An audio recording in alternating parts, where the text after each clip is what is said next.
Good morning, dear classmates and tutor. My name is Jennifer Echeverry. I am 26 years old. I study business administration and I want to share with you Guadalupe Restaurant. At the moment, Guadalupe Restaurant has two branches ubicated in Bello, Antioquia. One of them is located in Cabañas neighborhood and the other one in the center of the city.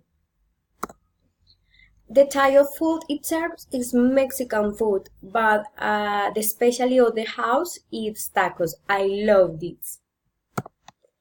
Okay, all of these space are decorated with Mexican characters. Look at this, like Guadalupe Virgins, Frida Kahlo, Charles Chaplin, Katrina's, and the other ones. It's fantastic place.